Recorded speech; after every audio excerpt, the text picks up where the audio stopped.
ॐ अज्ञानतिमिरान्धस्य ज्ञानाञ्जनशलाकया चक्षुरुन्मिलितं येन तस्मै श्रीगुरुवे नमः। श्रीचैतन्यमनोभीष्टं स्थापितं येन भूतले स्वयं रूपः कदा मह्यं ददाति स्वपदान्तिकं। वन्देऽहं श्रीगुरो श्रीयुतपादकमलं श्रीगुरुन् वैष्णवांश्च श्रीरूपं साग्रजातं सहगना रघुनाथान्वितं तं सजीवं साद्वैतं सावधूतं परिजनसहितं कृष्णचैतन्यदेवं श्रीराधाकृष्णपदान् सहगना ललिता श्रीविशाखान्वितांश्च। हे कृष्ण करुणा सिंधु दीनबंधु जगत्पते गोपेश गोपिकाकांत राधाकांत नमस्तुते। तप्त कांचन गौरांगी राधे वृंदावनेश्वरी वृषभानुसुते देवी प्रणमामि हरिप्रिये। वाञ्छाकल्पतरुभ्यश्च कृपा एव च पतितानां पावनेभ्यो वैष्णवेभ्यो नमो नमः। जय श्री कृष्ण चैतन्य प्रभु नित्यानंद श्री अद्वैत गदाधर श्रीवासादि गौर भक्त वृंद। हरे कृष्णा कृष्ण कृष्ण हरे हरे, हरे राम राम राम हरे हरे। हरे कृष्णा कृष्ण कृष्ण हरे हरे, हरे राम राम राम हरे हरे। हरे कृष्णा कृष्ण कृष्ण हरे हरे, हरे राम राम राम हरे हरे। हरे कृष्ण। तो ये अद्भुत लीला है भगवान के,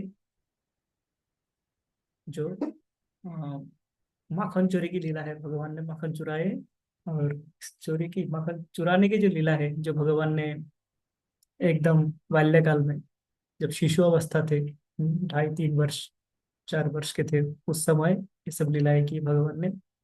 हाँ, और इस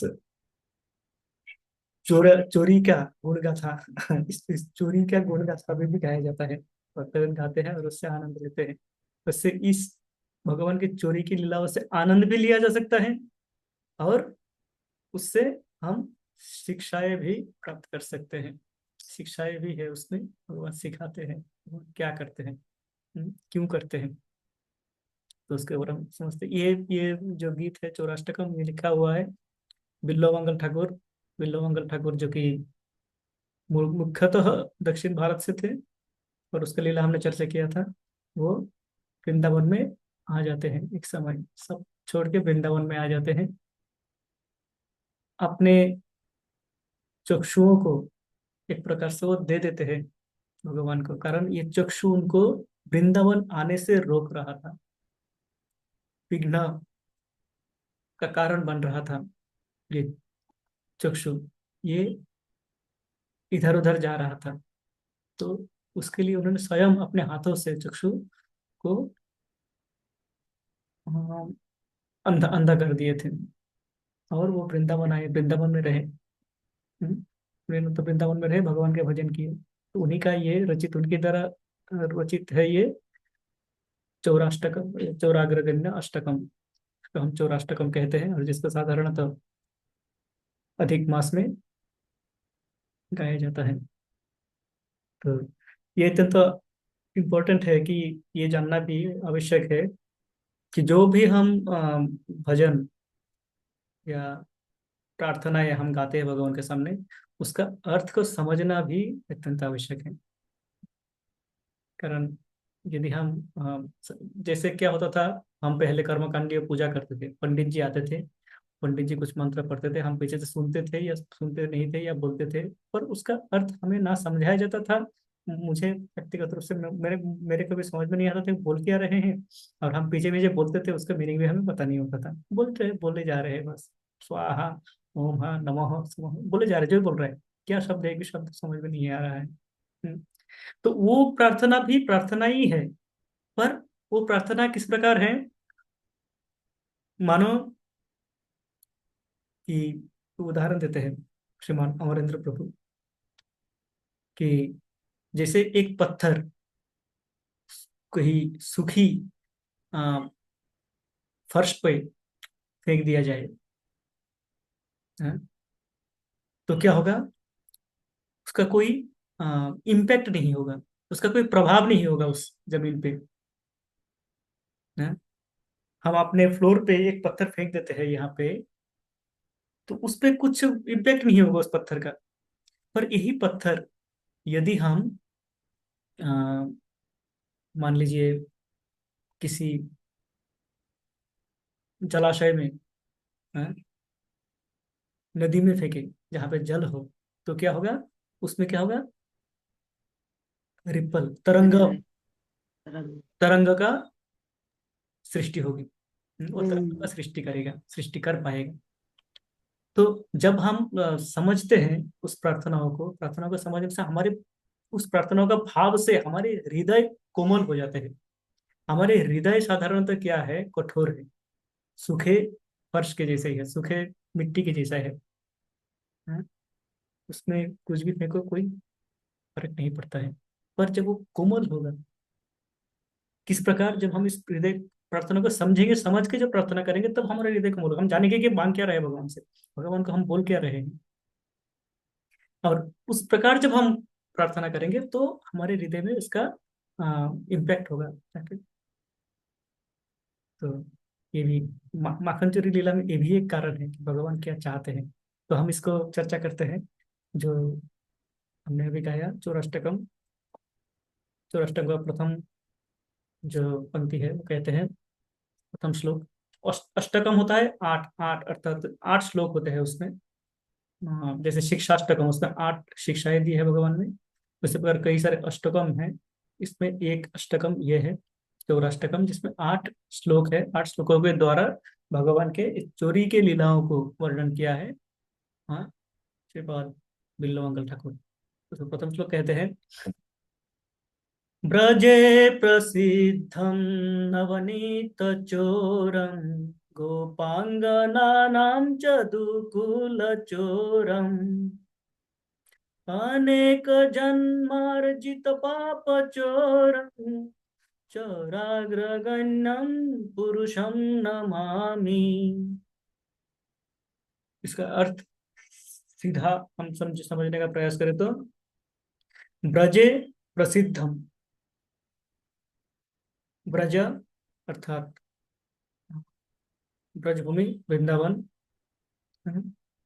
ब्रज पे प्रसिद्धम, जो प्रसिद्ध है, जो विख्यात है, हैं?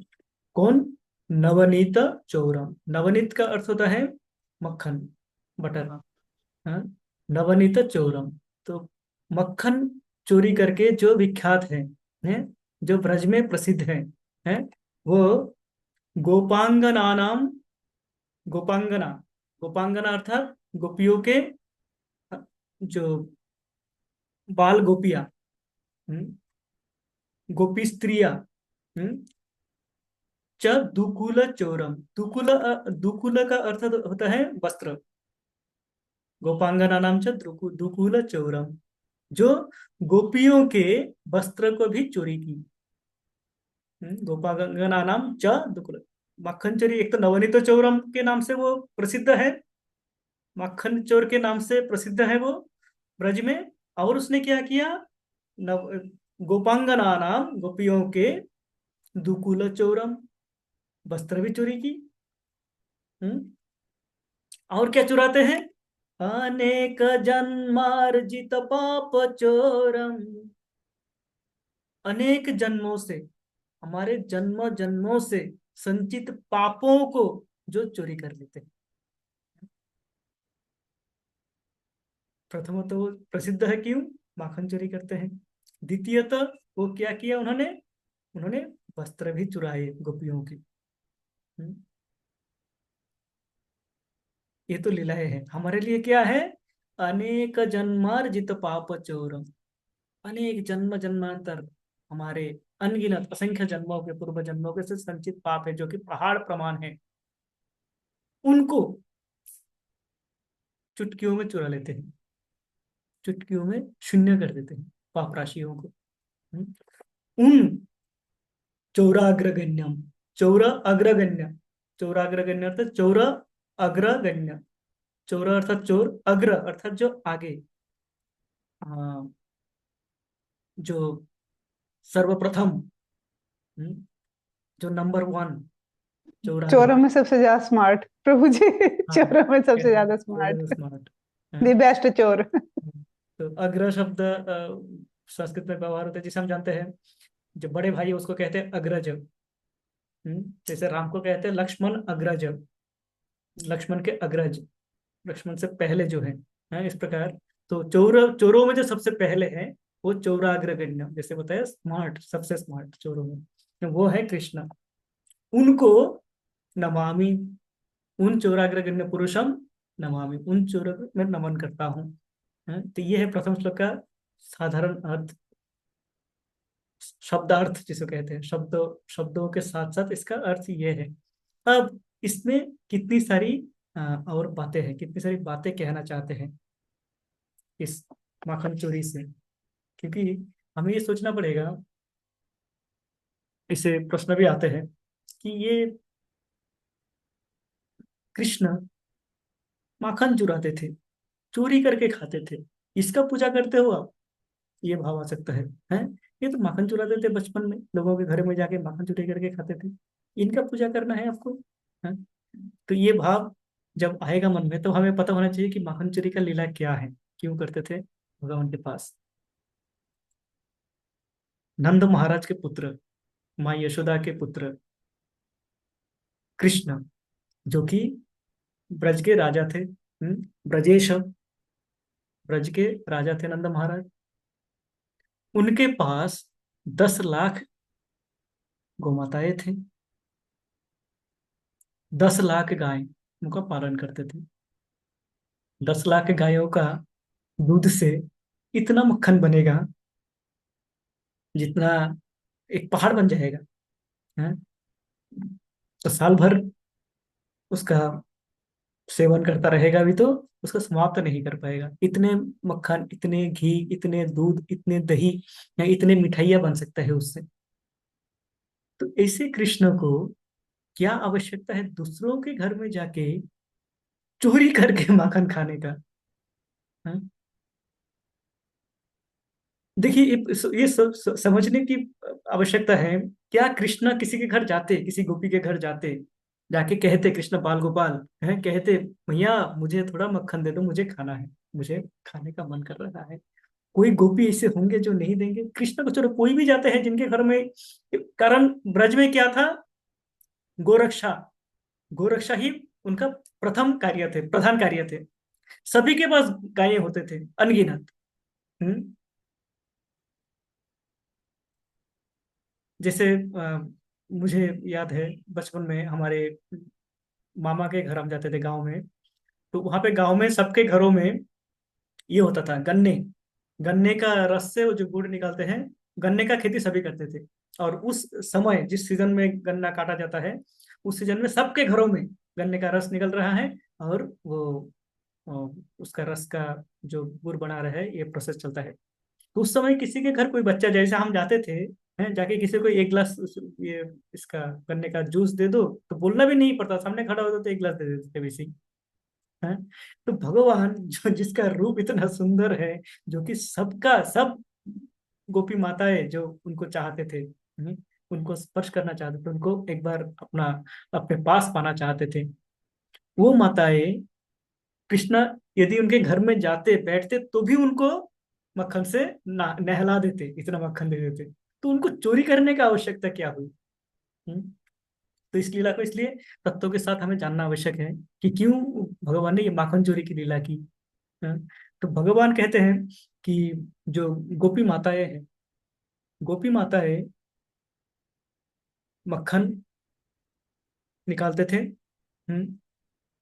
दही को मथते थे, मक्खन निकालते थे। उस समय उनका भाव ये रहता था, वो अपने विष्णु भगवान, उनका आराध्य देवता विष्णु भगवान जो स्वयं कृष्ण है, उनसे प्रार्थना करते थे कि हे विष्णु, हे नारायण, यदि मेरे इस प्रयास में मेरे इस प्रयास का सार्थकता, ये जो मैं मक्खन बना रहा हूं, इसका सार्थकता तो तभी होगी जब ये मक्खन है यशोदा के लाला कृष्ण इसका आस्वादन करेगा, कृष्ण इसको पाएगा। ये प्रार्थना करके वो मक्खन को रखते थे। मक्खन को, मक्खन मथने के प्रारंभ से उनका मन में यही भाव रहते थे कि यदि ये मक्खन कृष्ण ने नहीं पाया, इसका स्वाद कृष्ण ने नहीं चखा, तो ये मक्खन वृथा है। जब वो माताएं जाते थे मैया यशोदा के पास कंप्लेन लेके कि देखो आपका लाला, आप तो बड़े प्यार करते हो अपने लाला से, हैं मेरे लाला करते रहते हो, देखो आपके लाला का कांड है। तो इसने मेरे घर में आके मक्खन चोरी करके सारे मक्खन खा लिए। जिनके घर में चोरी नहीं हुए, एक बार भी, मानो किसी कोई गोपी ऐसे थे जिनके घर में एक बार भी चोरी नहीं हुई, उनके आंखों से आंसू आ जाते थे। वो क्रंदन, उनके मन में क्रंदन शुरू हो जाता, हाहाकार हो जाता था, ये क्या, मैं ऐसा, मैं इतना पतित हूं, मेरे मक्खन इतना खराब है कि कृष्ण एक बार भी मेरे घर नहीं आए। हे नारायण, कृष्ण को एक बार भेज दो, एक बार तो स्वाद चखे, क्या करूं मैं, किस प्रकार से मक्खन बनाओ कि कृष्ण आए मेरे घर भी। कृष्ण ये प्रार्थनाएं सुनते थे, इनको जो ये प्रार्थनाएं की जाती थी ये सुनते थे, और वो अपने मित्रों के साथ में, सखाओं के साथ में वो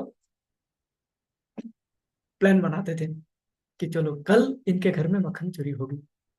हाँ? गोपी माताएं क्या करते थे, मक्खन बनाए, बना के उनको बाहर जाना होता था किसी कार्य के कारण, तो वो क्या करते थे, घर में मानो हम्म, अपने पति को बोल के जाते थे कि आप घर में रहोगे, ध्यान रखना ये लाला आएगा, यशोदा का लाला, हाँ आके हमारा सारा मक्खन चुरा लेंगे, देख लेना। इसको रोकना आप। इस प्रकार से मानो अपने पति को पहरेदारी, गार्ड बना के छोड़ के जाते थे कि ध्यान रखना वो ना आए। हाँ, तो कहते हैं माखन चोरी की लीला भागवतों में मात्र 4 श्लोकों में है। 4 श्लोकों में ये सारी लीलाओं का वर्णन किया हुआ है। जिसके ऊपर हमारे आचार्यों ने इतना विस्तृत वर्णन किए हुए हैं, और विभिन्न पुराणों में विभिन्न वर्णन है, पर भागवतों में मात्र 4 ही श्लोक है। ये 4 श्लोकों में इतने सारे लीलाओं का वर्णन करते हैं, ये सारे भावों का व्यक्त करते हैं। कहते हैं कि अ, तो गोपी, गोप जिनको रक्षा करने के लिए रखे गए, वो द्वार पे खड़े हैं। कृष्ण आते हैं, कृष्ण का बाल रूप, इतना सुंदर रूप, इतना सुंदर हंसी, इतना सुंदर मुस्कुराहट, है, वो देख के जो गोप होते थे, हैं, वो मोहित हो जाते थे। उसके ऊपर से कृष्ण जब हंस देते थे, हैं, उनका जो स्मित हंसी होती थी, जैसे उसने हंस दिया, तो वो गोप सम्मोहित हो जाते थे। उसको लगता था मानो मैं सपना देख रहा हूँ, इतने सुंदर बाल गोपाल हमारे, वो सपनों में खो जाते थे, हैं, और एक मूर्ति की तरह हो जाते थे। तो कृष्ण अपने मित्रों के साथ में उनके पाँव के नीचे से धर धर धर धर धर सब घर में घुस गए। घुसने, तो घर में जाके वो देखते थे मक्खन कहाँ है। मक्खन देखा, मक्खन रखा हुआ है, तो मक्खन को प्रथम तो क्या करते थे, स्वयं पाए, मित्रों को दिए, देखा सबका हो गया है, तो बंदरों को बुलाते थे। बंदरों को बुला के मक्खन खिलाते थे, बंदरों को दिए जा रहा है, खिलाया जा रहा है, दिए जा रहा है, बंदर खाया जा रहा है।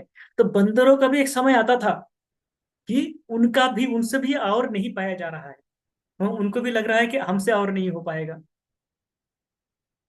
उस समय क्या करते थे, देखा कि बंदर ने भी मना कर दिया, स्वयं भी नहीं पा रहे हैं, मक्खन तो और बचे हुए हैं इतने सारे, क्या करें, मक्खन के जो हंडी है उसको फेंक देते थे बाहर। छी, इतना गंदा मक्खन बनाया, एकदम स्वाद नहीं है।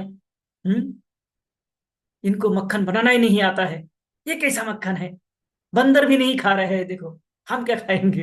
हाँ, तो इस प्रकार करके वो बाहर निकल जाते थे।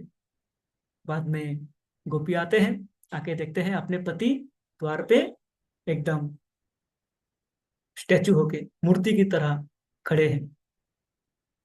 तो पूछते थे, देखा तुमने सब, आया तो नहीं था नंद के पुत्र, यशोदा के लाला? तो वो कहते, नहीं नहीं कोई नहीं आया, मैं तो यहीं पे खड़ा हूँ, मैं कहीं गया ही नहीं, कोई भी नहीं आया। तो दोनों अंदर जाते हैं, जाके देखते हैं पूरे घर में मक्खन का आ, मानो बाहर आ गया हो। हाँ? इस प्रकार बिखरे हुए हैं चारों दिशाओं में, मक्खन ही मक्खन है। बाहर देखते, बाहर भी मक्खन है, बंदर के मुखों में मक्खन, मुख में मक्खन लगे हुए हैं। तो वो समझ जाते हैं। तो देखते हो तुमने क्या देखा है? तुमसे एक काम नहीं होता है, तुम पे एक काम बता के गए, तुमसे वो भी नहीं होता है। फिर किसी के घर में जाते हैं, तो कोई गोपी माता ऐसे होते हैं जो कि पहले ही सोच लेते हैं कि चलो कृष्ण आएंगे मक्खन चोरी करने के लिए। तो वो क्या करते हैं, मक्खन को ऊपर, रस्सी से ऊपर छत के साथ टांग के जाते थे, ताकि लाला तो छोटा सा है, छोटा लाला, 2.5-3 वर्ष का, 4 वर्ष का लाला है। उनके साथिया भी उतने छोटे छोटे हैं, तो वो तो ऊपर नहीं चढ़ पाएंगे, तो ऊपर रख के जाते थे। हैं? जाके वो निश्चिंत होके जाते थे, चलो हमारे मेरे मक्खन कुछ नहीं होगा। देखिए भाव इसमें देखिए कि वही माताएं रात को प्रार्थना करते हैं कि कल जी मक्खन मानो कृष्ण चोरी करने आए, और वही माताएं इस प्रकार उसको रखे जाते हैं कि कृष्ण ना चुरा पाए। तो कृष्ण आते हैं, आके देखते हैं मक्खन कहीं नहीं है, ऊपर देखते हैं, ऊपर मक्खन टंगे हुए हैं। तो क्या करेंगे, अपने मित्रों को बनाते हैं, वो टापू जैसा बन जाते हैं। जैसे मान लीजिए 5-6 मित्र खड़े हुए गोल होके, एक राउंड, इसके ऊपर उनके कंधे पे चढ़ गए और कुछ, इसका कंधे पे चढ़ गए और कुछ, इस प्रकार वो एक पिरामिड बन जाता है। और एकदम ऊपर कृष्ण चढ़ते हैं, चढ़ के वो मक्खन को, मक्खन के हंडी को निकालते हैं और नीचे डाल देते हैं। फिर सभी ने मिलकर उसको पाना शुरू कर देते हैं। जैसे हो जाते हैं, चले आते हैं। किसी के घर में जाते हैं, कोई गोपी माता और चतुराई करते हैं। वो क्या करते हैं कि चलो कृष्ण तो कहीं से भी ढूंढ लेते हैं मक्खन, है, उससे तो मक्खन संभाला, उससे तो मक्खन छुपाया नहीं जा सकता, तो क्या करें, पूरे घर का अंधकार करके जाते हैं।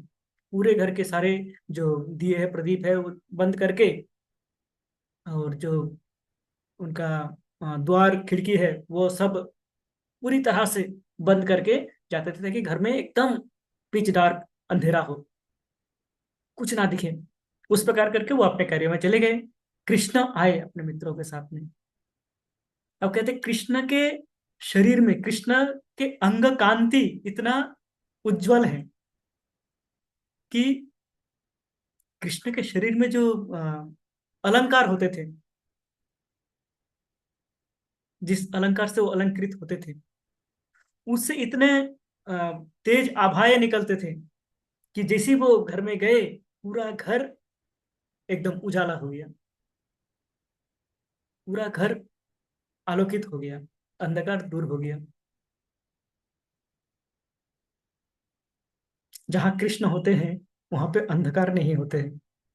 जहाँ पे अंधकार होते हैं उसका अर्थ यह है कि कृष्ण नहीं होते। जैसे सूर्य के उदय होने से अंधकार चले जाते हैं।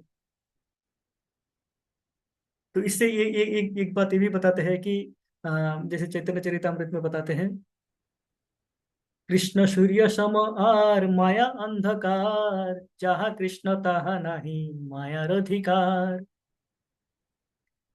कृष्ण सूर्य के समान है और माया अंधकार के समान है। माया मानो अंधकार है और कृष्ण सूर्य है।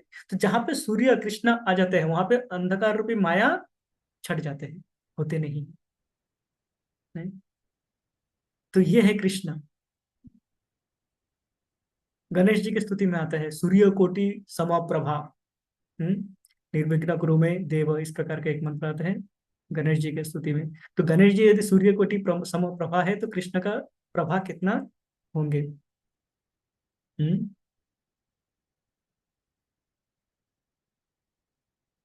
ये एक एक चर्चा ये भी आते हैं, आचार्यगण ये भी कहते हैं कि कृष्ण जब कोई अलंकार को परिधान करते हैं, साधारणतः क्या होता है, हम जैसे हैं, हम जैसे व्यक्ति, मुझ जैसे व्यक्ति का बात करूं तो अलंकार परिधान करने के बाद भी सुंदर नहीं होते हैं। पर साधारणतः व्यक्ति है, माताएं हैं, सुंदर अलंकार परिधान करते हैं तो वो और सुंदर दिखने लगते हैं।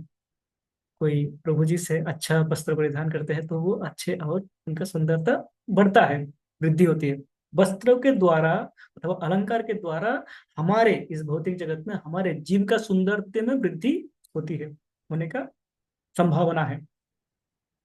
कृष्ण के क्षेत्र में कहते हैं आचार्यगण कि कृष्ण जब कोई अलंकार परिधान करते हैं तो वो अलंकार अलंकृत हो जाते हैं।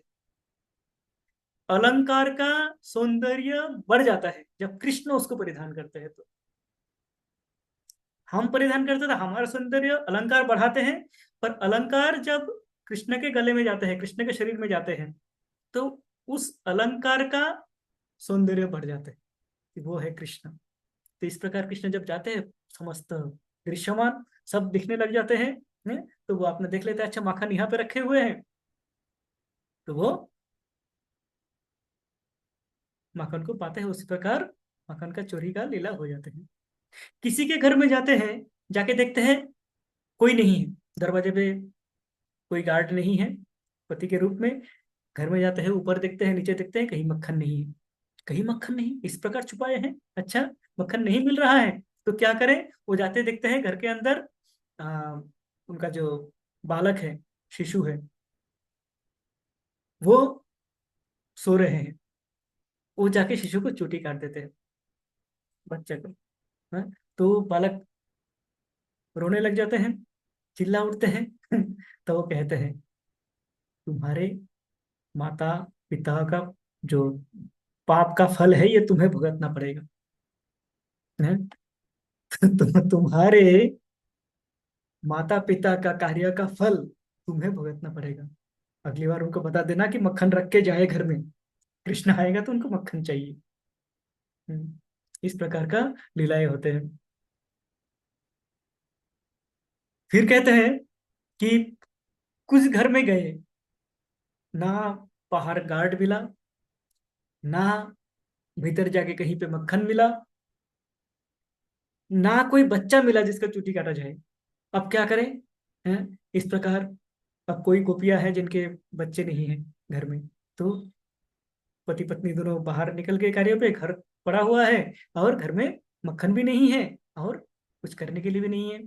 कृष्ण क्या करें? कहते कृष्ण जाते हैं, जाके देखते हैं कहाँ पे उनका जो भगवान को बिठाने का ऑल्टर, सिंहासन रखा हुआ है भगवान का, जहाँ पे भगवान को आराधना किया जाता है, विष्णु का आराधना करते हैं वो उसी सिंहासन पे जाके बैठ जाते हैं।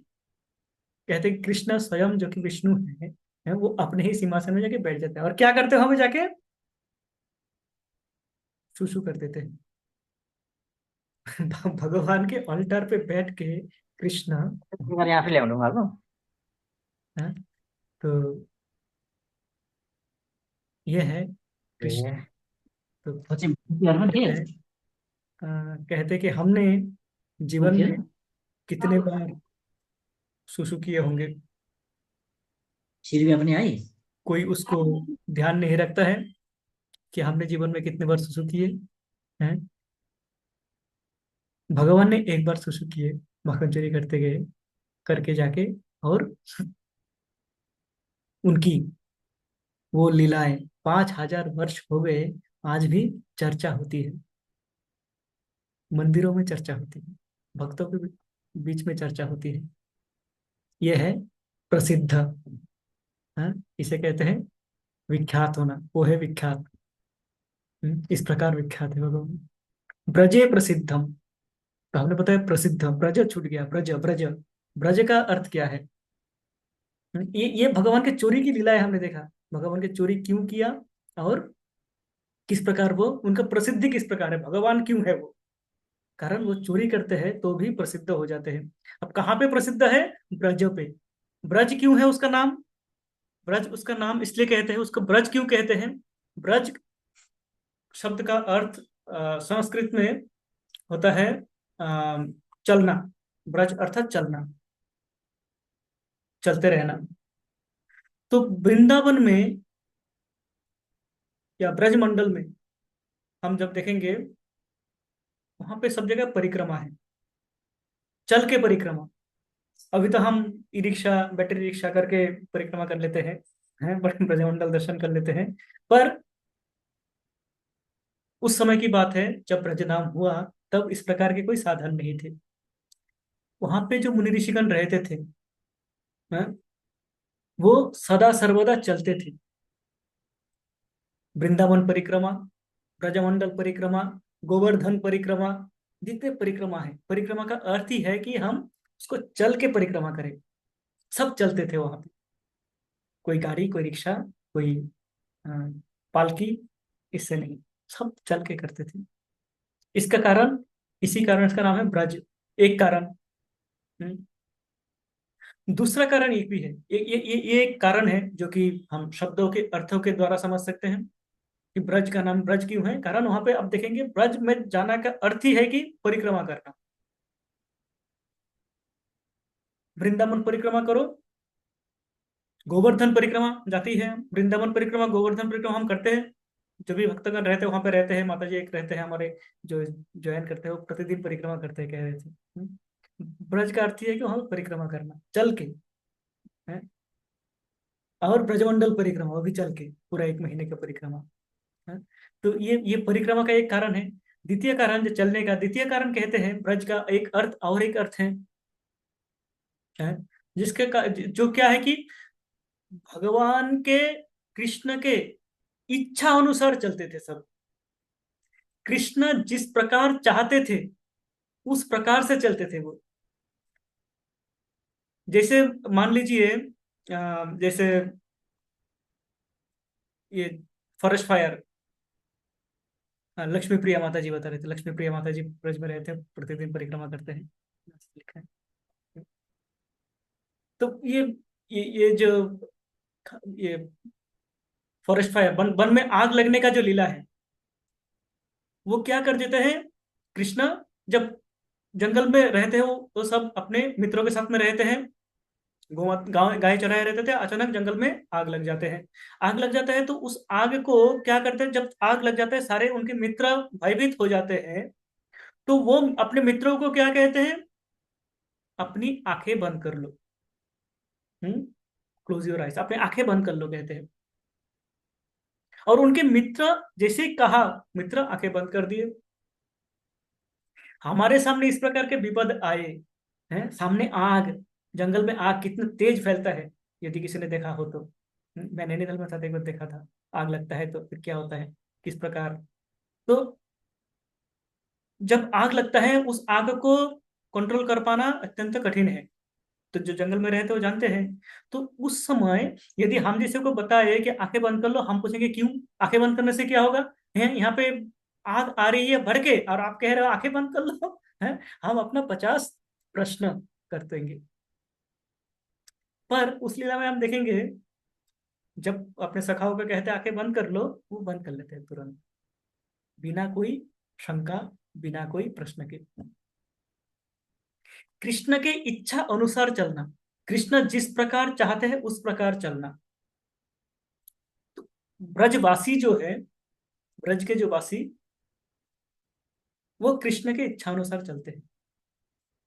कृष्ण का इच्छा ही उनका इच्छा। कृष्ण कहता है खाओ तो खाओ, कृष्ण कहता है कि अ, ना खाओ तो ना खाओ, नहीं खाना है। हमारे जो आचार्यगण गए थे, अ, हमारे जो जितने भी आचार्य वैष्णव आचार्यगण वृंदावन में गए, ब्रज में रहे, ब्रजवासी बन गए, उनका भी यही था, कृष्ण की इच्छा अनुसार।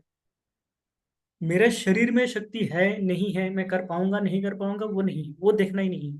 क्या देखना है, कृष्ण ने क्या चाहा, कृष्ण ने क्या कहा, उसकी इच्छा अनुसार चलते थे। तो ये भी एक कारण है उनका नाम ब्रज होना, कारण सब कृष्ण की इच्छा अनुसार चलते थे।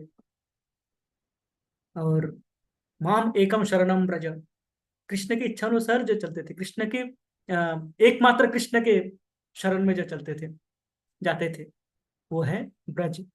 तो उस ब्रज में कृष्ण प्रसिद्ध, क्यों प्रसिद्ध हमने देखा, ब्रजे प्रसिद्धम नवनीत चौरम, नवनीत का चोरी करते थे। अब नवनीत का भी कहते हैं, नवनीत को भी हम यदि देखें, प्रत्येक शब्दों का देखिए क्या है, ब्रजे प्रसिद्धम नवनीत। नवनीत अर्थात मक्खन होता है। मक्खन का दो गुण है। मक्खन, यदि हम मक्खन का विषय में सोचे तो मक्खन के विषय में दो गुण आ जाता है। एक, मक्खन का रंग क्या हो जाता है, श्वेत वर्ण, सादा है, सफेद है। द्वितीय, मक्खन कोमल है, नरम है, अत्यंत कोमल और नरम है। तो नवनीत चोरम, भगवान मक्खन ही क्यों चुराते थे? हम्म, कारण भगवान ये कहते हैं, ये कहना चाहते हैं, या भगवान ये स्पष्ट कर देते हैं कि जब हमारे जो हृदय है, जो कि कठोर है, कांटों से भरपूर है, काम क्रोध लोभ मद मोह मात्सर्य इत्यादि पूरा जो गंदगी है, गंदगियों से भरा हुआ है, कचरा खाना बना हुआ है, उसको हमें निर्मल करना है, साफ करना है। यदि हम चाहते हैं कि कृष्ण हमारे हृदय में आए, हमारे हृदय को कृष्ण चुराने आए, हम तो चाहते हैं हे भगवान सर्वस्व, हाँ, आपको मैं देता हूं भगवान, आप ही सब कुछ हो हमारे। हम्म, तो हम ये मुख से कहते हैं, पर यदि हम कार्यतः चाहते हैं कि कृष्ण हमारा सब कुछ हो, हमारे हृदय को कृष्ण चुराए, तो कृष्ण तभी चुराने आएंगे जब प्रथमतः हम ये सारे कालिमाओं को हटाएंगे हृदय को, और मक्खन के जैसा उसको निर्मल, श्वेत वर्ण, सफेद करेंगे, परिष्कार होगा, कोई उसमें आवर्जनाएं नहीं होगी, काम क्रोध लोभ नहीं होगी, ईर्ष्या द्वेष नहीं होगी। ये हमें हटाना है प्रथम, और ये हटा के क्या करना है, कोमल करना है हृदय को। हृदय की जो कठोर है अभी, है, हमें दूसरों के दुख देख के खुशी होती है, हाँ, इसका हो गया, चलो अच्छा हुआ, ये तो होना ही था, है? ये जो भावनाएं हैं, ये कठोर हृदय का परिचय है। कोमल हृदय वो है जो पर दुखे दुखी, जो दूसरों के दुख देखे स्वयं की आंखों में आंसू आ जाए, स्वयं अनुभव करता है कि ये दुख मेरा है। उस प्रकार जब हमारे हृदय कोमल होंगे, तो उस कोमल हृदय में भगवान अपने कोमल चरणों को स्थापित करेंगे। भगवान के चरण अत्यंत कोमल है, कमल के जैसा कोमल है। हमारे कठोर कांटों से भरे हुए हृदय में वो चरण को भगवान रख नहीं पाते, रखते नहीं हैं, इसलिए दूर चले जाते हैं, रहते नहीं। तो हमारे हृदय को यदि हम चुराए, चाहते हैं कि भगवान चुराए हमारे हृदय में, तो वो किस प्रकार संभव होगा, जब हम इस प्रकार स्तुतियों के द्वारा, साधु संघों के द्वारा, भगवान के लीलाओं को समझ के, भगवान की लीलाओं को जान के, हम अपने हृदय को निर्मल करेंगे प्रथम, और उसको कोमल बनाएंगे, जिसमें भगवान अपने सुंदर नलिना सुंदरम नाथ ते पदम, हम्म, कमल रूपी उनके कोमल चरणों को वो रख पाएंगे। उसके लिए हमें तैयार करना है। ये माखन चोरी करके भगवान बताते हैं कि मैं वहां पे जाता हूँ जहाँ पे, उस हृदय में मैं जाता हूँ जहाँ पे इस प्रकार माखन जैसे कोमल और माखन जैसे निदाग बेदाग हृदय है, उस हृदय में मैं जाता हूँ और उस हृदय में मैं बसता हूँ। तो देखिए हमारा समय प्राय हो चुका है। हमने चर्चा किया प्रथम लाइन, प्रजे प्रसिद्धम नवनीत चोरम। अब द्वितीय लाइन आते हैं, ब्रजांगनानाम च गोपांगनानाम च दुकूल चोरम। ये लीला भी थोड़ा सा विस्तृत 5-10 मिनट में मैं समाप्त करने का प्रयास करता हूँ इसको। हमें ये भी जानना आवश्यक है, इसके बाद हम बाकी लीलाओं में जाएंगे। ये भी जानना आवश्यक है, जैसे साधारणतः तो ये होता है कि कृष्ण भगवान, हाँ, जैसे बोलते हैं मक्खन चोरी करते हैं, इसे तो वस्त्र चुरा देते, गोपियों का वस्त्र हरण कर लिया कृष्ण। हाँ, ये क्या है, ये कैसे भगवान है? तो इसका प्रथम कारण, हमारे मन में ये भावनाओं का कारण क्या है, हम किसी भी, हमारे इस भौतिक दृष्टि से जब हम देखते हैं, हमारे दृष्टि में, हमारे मन में, हमारे इंद्रियों में काम से भरे हुए हैं। हमारे जो इंद्रियां हैं, मन, बुद्धि और इंद्रिय समस्त काम से भरे हुए हैं, कामनाओं से भरे हुए हैं। और नारी पुरुष को जब हम देखते हैं तो हम काम के बिना कुछ सोच भी नहीं सकते। हमारे लिए प्रेम और काम दोनों पर्यायवाची है। पर्यायवाची बोलते हैं उसको, समान, जो समान है दोनों, सिनोनिमस, एक ही शब्द है। हम सोचते हैं प्रेम का अर्थ काम है, काम का अर्थ प्रेम है, हम ये समझते हैं। हम्म? पर भगवान के लीलाओं में, क्योंकि भगवान के शरीर भौतिक नहीं, ये जो काम है ये शरीर का है, प्रथमतः हमें समझना है। जितने भी काम है, हैं, किसी भी प्रकार के काम हो, चाहे एक लॉजेंस जूस, एक मिठाई खाने का जो कामना है, या एक नारी पुरुष का जो कामना है, सभी काम धन संपत्ति का कामना है। सभी काम क्या है, ये भौतिक शरीर के लिए है। शरीर भौतिक है, मन भौतिक भावनाओं से ग्रस्त है, इसलिए हम सब में काम देखते हैं। पर भगवान के शरीर सच्चिद आनंद विग्रह, ये भौतिक शरीर नहीं है। उनके शरीर में कोई काम नहीं, एक कामनाहीन शरीर। जब भौतिक जगत को पार करके आध्यात्मिक जगत में जाते हैं, नीचे क्या रह जाते हैं, काम रह जाते हैं, काम नीचे रह जाते हैं। और काम को छोड़ने के पश्चात ही कोई आध्यात्मिक जगत में प्रवेश कर पाते हैं। तो वहां पे कामना का प्रवेश नहीं है, लेश मात्र भी कामना का प्रवेश नहीं है, ये हमें समझना है। तो प्रथम जब हम चर्चा करते हैं भगवान के ये वस्त्र हरण लीला, गोपियों का वस्त्र हरण करते हैं, उस लीला में प्रथम तो हमें ये अपना मन को इस प्रकार दृढ़ बनाना होगा कि वहां पे कामना नहीं है। प्रथम, एक तो ये कारण है चिन्मय शरीर, हमने बताया भगवान में काम है ही नहीं। द्वितीय कारण, ये जो लीला होते हैं, ये लीला भगवान के आयु 5 वर्ष से कम होते हैं।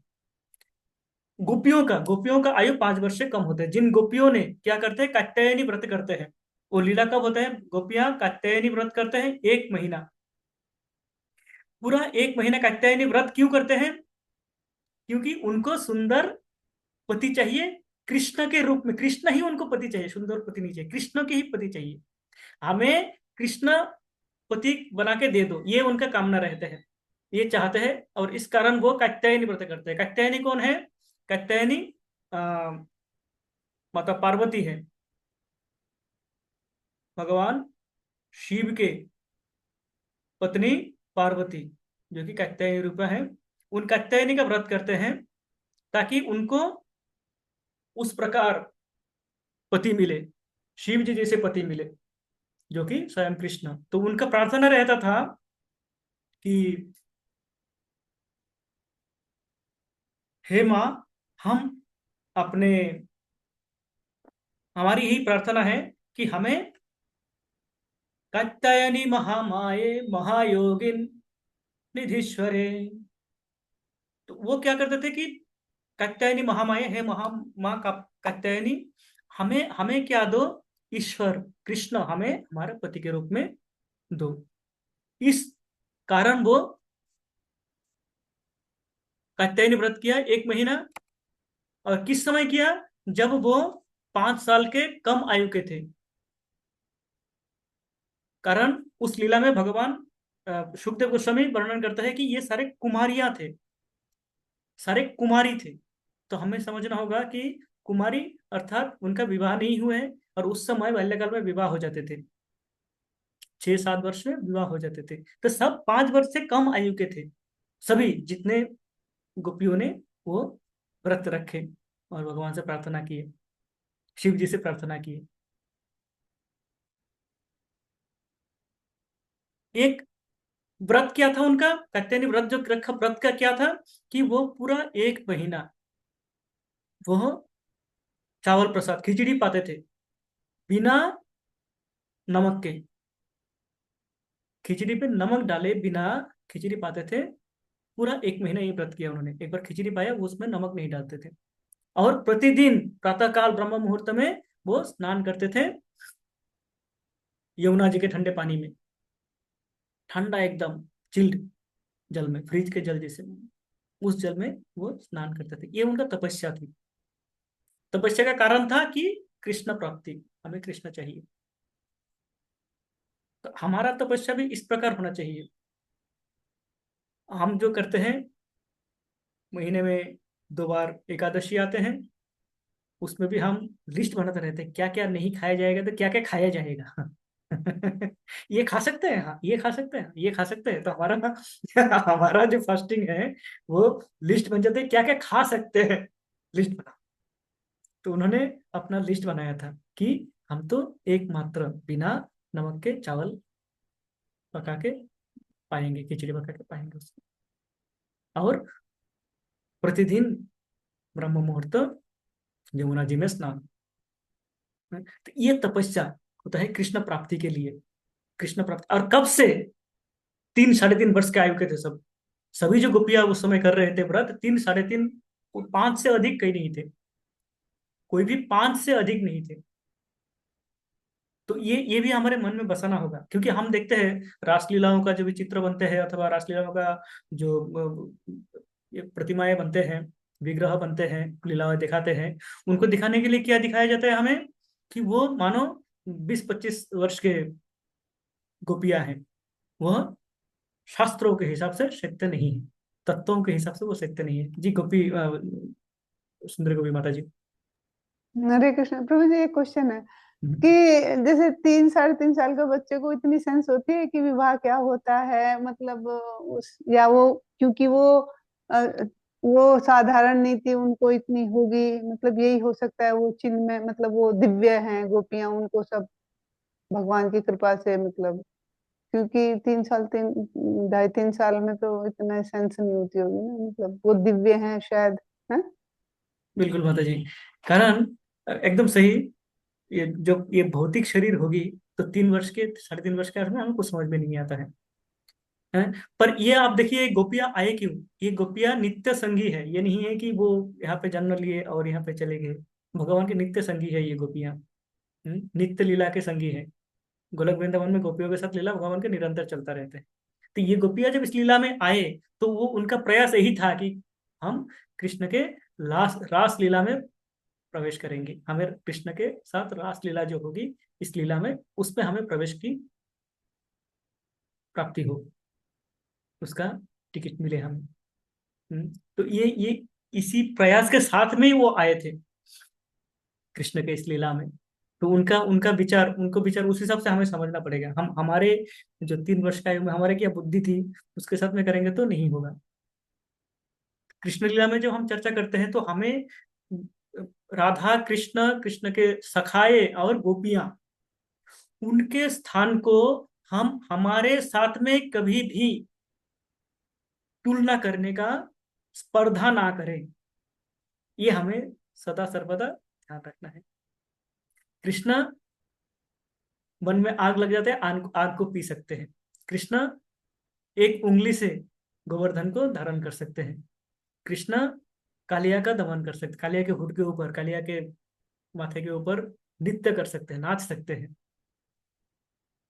हमें तो मंदिर में नाचना भी भारी पड़ जाता है। हैं? तो इस प्रकार से हमें समझना होगा कृष्ण लीला को, कि वो भगवान है, वो विभु है, हम अनु है। कंपेयर, तुलना हम करने लगे तो हम समझ नहीं पाएंगे लीला। तो वो जो 1 महीना उन लोगों ने गोपियों ने तपस्या किया, उस तपस्या के पश्चात 1 महीने पश्चात वो जाते हैं अपना उस दिन का पूजा समाप्त करके, अंतिम दिन का, और वो जल में स्नान करने जाते हैं। और उस समय कृष्ण वस्त्र चोरी करते हैं। उस चोरी करने का भी कारण होते हैं, क्या सिखाते हैं? कई सारे बातें सिखाते हैं, कई सारे तत्व सिखाते हैं इसमें, कई सारे सिद्धांतों सिखाते हैं।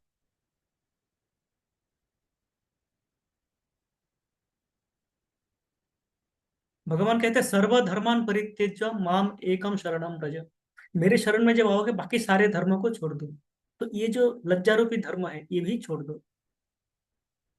द्रौपदी अपने लज्जा को बचाने के लिए साड़ी को पकड़ के रखते हैं, जब उसका वस्त्र हरण होते रहते हैं, उनका प्रयास करते रहते हैं, सबसे प्रार्थना करते हैं, सबसे गिड़गिड़ाते हैं, पर कोई नहीं आते हैं। जब कुछ नहीं होता है तो वो छोड़ देते हैं, हे कृष्ण आप ही रक्षा करो मेरी, आप ही रक्षा कर सकते हो। जब इस प्रकार छोड़ देते हैं और इस प्रकार प्रार्थना करते हैं, तब कृष्ण केशव धृता वस्त्र शरीर जय जगदीश हरे, वस्त्र का रूप लेके कृष्ण आ जाते हैं। दुशासन खींचते रहते हैं, वस्त्र समाप्त नहीं होते। हम्म, तो ये शरणागति सिखाते हैं कि आप अपने लज्जा धर्मों को भी त्याग कर दो, सब कुछ छोड़ दो मेरे लिए। और अंतिम में गोपियां ये भी करते हैं। पतिव्रता सु पतिव्रता सुतान भातृबांधवान,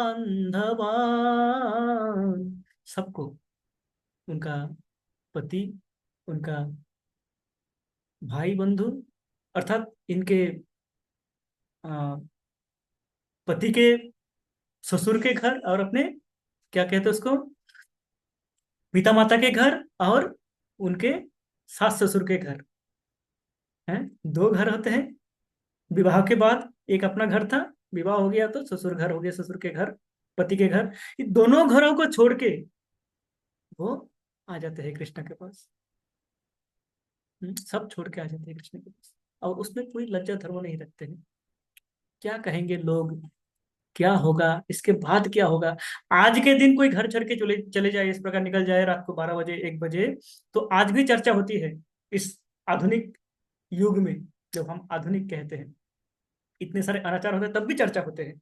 उस समय कोई इस प्रकार के अनाचार नहीं थे। उस समय ये इस प्रकार के कार्य हो तो कितनी सारी बातें होने की अवश्य संभावनाएं रहती हैं, पर कुछ नहीं सोचे। सब कुछ साइड करके वो कृष्ण के लिए सब छोड़ के चले जाते हैं। ये है दुकुल चोरम।